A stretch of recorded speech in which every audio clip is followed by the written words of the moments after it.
In the past, Bioware has been known for two things: Knights of the Old Republic and Neverwinter Nights. Tired of working with properties they didn't own, and eager to create something more original, the RPG maker dropped the Star Wars name and made Mass Effect, crafting an interesting, involved science fiction universe to call their own. Now, they've taken a step back towards the realm of fantasy, abandoning Dungeons & Dragons for their own IP, Dragon Age Origins. Is their newest venture as successful as their last, or should the developer have returned to Baldur's Gate?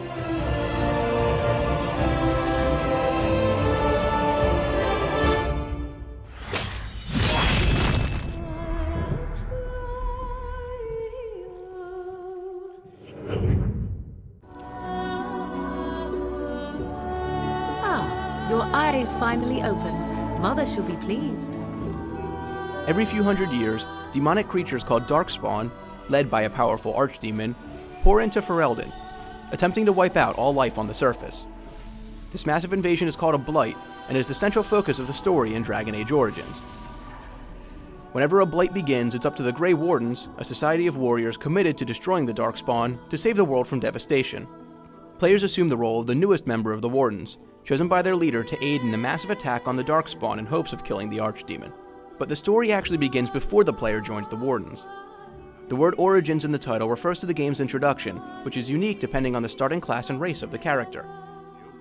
After creating a character, the tutorial can be presented in one of 5 ways, giving a distinctive introduction with several hours of plot progression that changes the way the player views the world.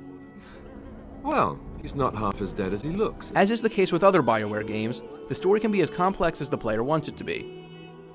Numerous side quests await on the way to destroying the Blight, and are greatly influenced by the choices the Warden makes.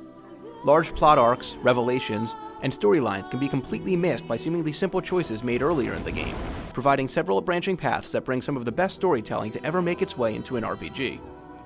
It all works together to deliver one of the most satisfying stories I've ever experienced in the genre, and while it might feel a little cliché at times, it takes so many strides away from the norm that it's hard not to be impressed. Perhaps a poet's soul's in me. Does that make me a poetry?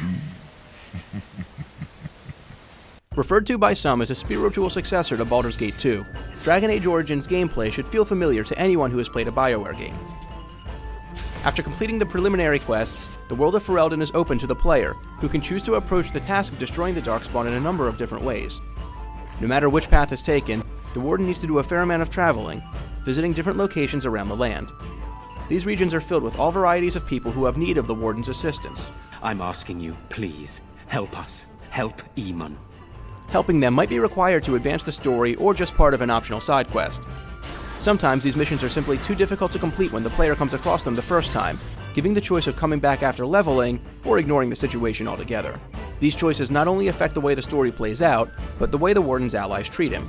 How pointless to help these villagers fight an impossible battle. They all have their own prerogatives and reasons for helping out the protagonist, and if the actions of the player get in the way of the characters, it can lead to some problems. Party members might greatly disapprove of the choice the Warden makes, and if this happens too much, it can progress to the point where they may actually leave, something which can be avoided by doing missions the character approves of or simply bribing them with gifts. Oh, how dear of you. Depending on how the group approaches a situation, they can sometimes avoid conflict altogether, but other times it is inevitable. Combat plays out as an action RPG, focusing on tactical battles and controlling not one, but 4 characters at once. Standard encounters can be hacked and slashed through with relative ease, and larger battles require tactical precision, relying on strategic gameplay approach that needs players to micromanage every move the characters take. There are a number of different classes, each with their own skill set, that can be customized with items and abilities unlocked at each level. It's all relatively old school, with combat that feels not unlike what can be found in a massive multiplayer online RPG, save for the ability to pause to issue commands.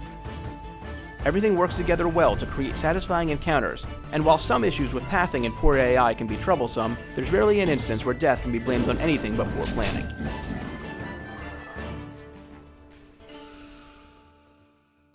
What about the king? Should we not? Do as I command. Bioware is billing Dragon Age as a dark fantasy epic, a term that fits it extremely well. The mood is what sets it apart from other stories like it, filled with blood, sex, and betrayal. It's a much more violent experience than a traditional fantasy game.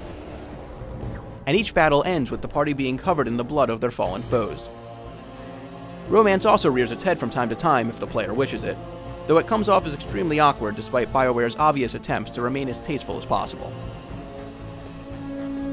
It's a mature tale, creating new lore specific to the world while retaining the elements that makes fantasy interesting. Ferelden is masterfully created, feeling as well developed as any other game world. Learning about the practices of the Mages Circle and the political system of the dwarves is engrossing, and fleshed out with both in-game dialogue and hundreds of pages of literature found while exploring. While it feels like they could have done more to push Ferelden further from tradition, they've made something that should feel recognizable to anyone who's ever rolled a d20 without isolating the people who fell asleep during Lord of the Rings. As a character-driven story, voice acting and graphics are both important, and for the most part they're successful. The world is beautifully bleak, really selling the atmosphere of a nation whose spirit's been broken. Animations, on the other hand, can't really be commended too much, since the characters' movements usually look robotic and strange. The frame rate is also worth mentioning, and while it holds up admirably most of the time, it can still have problems when the gameplay becomes too hectic. While much of the game is a success in terms of immersion, some instances break the illusion so horribly that they need to be mentioned. On a few different occasions, characters will ask for players' help only to reveal that they're actually speaking of downloadable content not included with the game.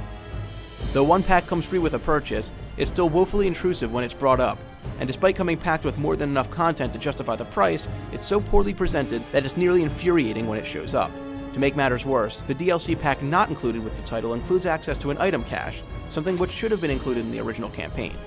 However annoying these problems might be, they do little to take away from what can easily be considered one of the most absorbing RPG experiences of the year. Just what would you do if your mother died? Before or after I stopped laughing? Right, very creepy. Forget I asked. BioWare's newest is one of their best. While not for everyone, Dragon Age Origins is absolute bliss for fans of the genre. Some issues along the way keep it from achieving perfection, but there's absolutely no question that the developer has, once again, created a franchise to call their own and developed something to be extremely proud of. Hopefully future installments can improve on the foundation laid with the first game, since there's plenty of more Ferelden to explore, and I personally can't wait for the next Blight. Thanks for watching, and be sure to check out the full text review on Gamervision.com.